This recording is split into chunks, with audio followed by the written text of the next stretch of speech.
just as time goes on, it's easy to get lost and into a very routine and mundane cycle. How can people take back control of their individuality?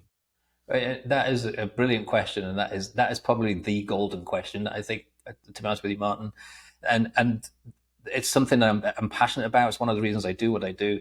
We all lose our sense of individuality very quickly in life, and it's Yeah. not anyone's fault. It's not our fault. It's not our parents' fault. It's not the school's fault. That's the world we live in. But because we don't know that we have control, because we don't know that we have the ability to rewire our neural networks. Okay, we're not taught that at school. We're not taught that at home. And so we become a product of our environment. We start to take on the same sort of opinions that our parents have, or the same sort of values as the school says we have, and stuff like that. And if you don't manage your own mentality, then you do become that product environment. And I call it, you end up back in quicksand. So you end up in this really comfortable place where you're surrounded by people who are very similar to you, and you all feel good together. But then one day you might wake up and you might say, "Oh my goodness, I'm 40 years old. What happened to my life?" I love what your son is doing, because as a kid I wanted to be an astronaut. It was the first, man was going on the moon for the first time, and I was blown away by all of that.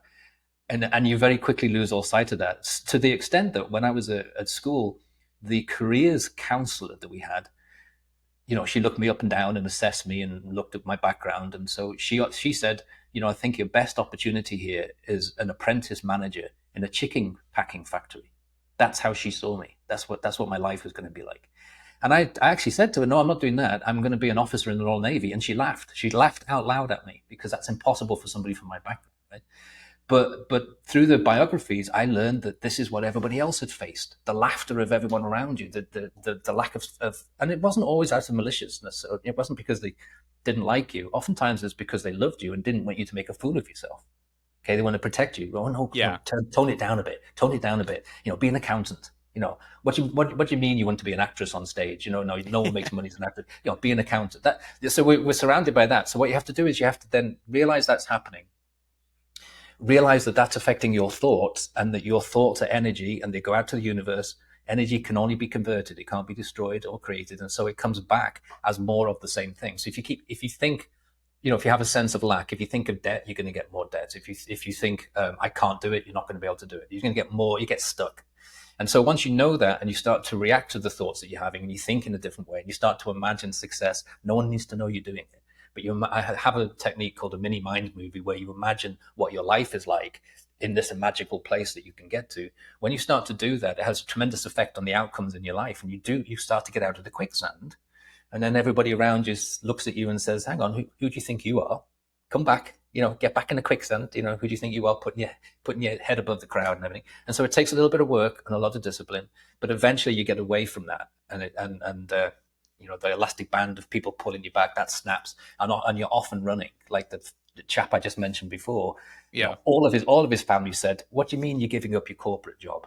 You're on a, he's on a 6-figure salary. He's got a expense account. He's got a company car. He's got everything he can possibly want." But he wanted to create something. He wanted to invent something. And everyone say, "No, don't be, it's crazy," and everything. Even when he started his own company, for the first 6 months, his previous boss, who was glad to get rid of him, tried to hire him back about 5 or 6 times. And it would have been so easy for him because it was hard in the first 6 months. It'd be so easy for him to have said, "Do you know what, I will go back, because my family's giving me a hard time. My friends are laughing at me. It's not going well." But he stuck with it. And eventually, if you stick with it and you keep using these tools and techniques, you free yourself from all of that. And he became his own person.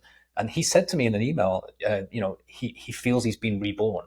Like, this is who I was when I was born, and I forgot who I was.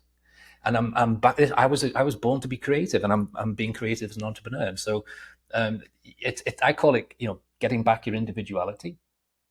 But there's things you have to do. You have to understand how energy works, and you have to start to recognize your own thoughts, and then change them and react to them, and use your imagination, because the brain, it's scientifically shown, the brain can't tell the difference between what's real and what's imagined.